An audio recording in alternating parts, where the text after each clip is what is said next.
ಬದುಕು ಅಂದರೆ ಸುತ್ತಮುತ್ತ ಪರಿಸ್ಥಿತಿ ಹೇಗೆ ಇದ್ರೂ, ಎಷ್ಟೇ ಜನ ನಿಮ್ಮನ್ನು ತುಳಿಬೇಕು ಅಂತ ಅಂದ್ಕೊಳ್ತಾ ಇದ್ರೂ ಎಲ್ಲದನ್ನೂ ಎದುರಿಸಿ ನಾನು ನಿಲ್ಲಬಲ್ಲೆ ಅನ್ನೋ ಆ ತಾಕತ್ತಿದೆಯಲ್ಲ, ಅದು ನಿಜವಾದ ಬದುಕು. ಬಂದಿದ್ದೆಲ್ಲ ಬರಲಿ, ಆ ಗೋವಿಂದನ ಕೃಪೆ ಒಂದಿದ್ದರೆ ನಮ್ಮ ಜೀವನ ತುಂಬ ಸಲೀಸಾಗಿ ಹೋಗ್ಬಿಡುತ್ತೆ. ನಾವು ಯಾರನ್ನೂ ನಂಬೋದು ಬೇಡ, ಆ ದೇವ್ರನ್ನ ನಂಬಿದ್ರೆ ಅಷ್ಟೇ ಸಾಕು.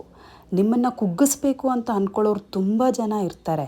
ಆದರೆ ನಿಮಗೆ ನೀವೇನು ಅಂತ ಗೊತ್ತಿದ್ದರೆ ಸಾಕು. ನೀವು ಮುಗಿಯೋಂಥ ದೇವರಿಗೆ ನೀವು ನಿಯತ್ತಾಗಿದ್ದರೆ ಅಷ್ಟೇ ಸಾಕು. ನೀವು ಯಾರಿಗೂ ನಿಮ್ಮನ್ನು ನೀವು ಸಮರ್ಥನೆ ಮಾಡಿಕೊಳ್ಬೇಕು ಅನ್ನೋ ಅವಶ್ಯಕತೆಯೇ ಇಲ್ಲ. ಒಂದು ಮಾತು ತಿಳ್ಕೊಳ್ಳಿ, ನಿಮ್ಮ ವಿರುದ್ಧ ಮಾತಾಡೋರು ನಿಮ್ಮ ಬಗ್ಗೆ ತಪ್ಪು ಏನೂ ಇಲ್ಲ ಅಂದಾಗ ಅವರು ಕೊನೆಯದಾಗಿ ಬಳಸೋ ಅಂಥ ಅಸ್ತ್ರನೇ ಅಪಪ್ರಚಾರ.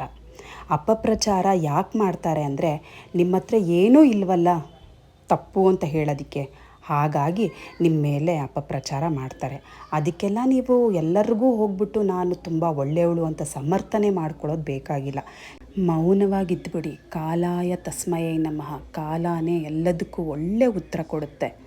ಸರ್ವೇ ಜನ ಸುಖಿನೋ ಭವಂತು. ಎಲ್ಲರಿಗೂ ಒಳ್ಳೆಯದಾಗಲಿ.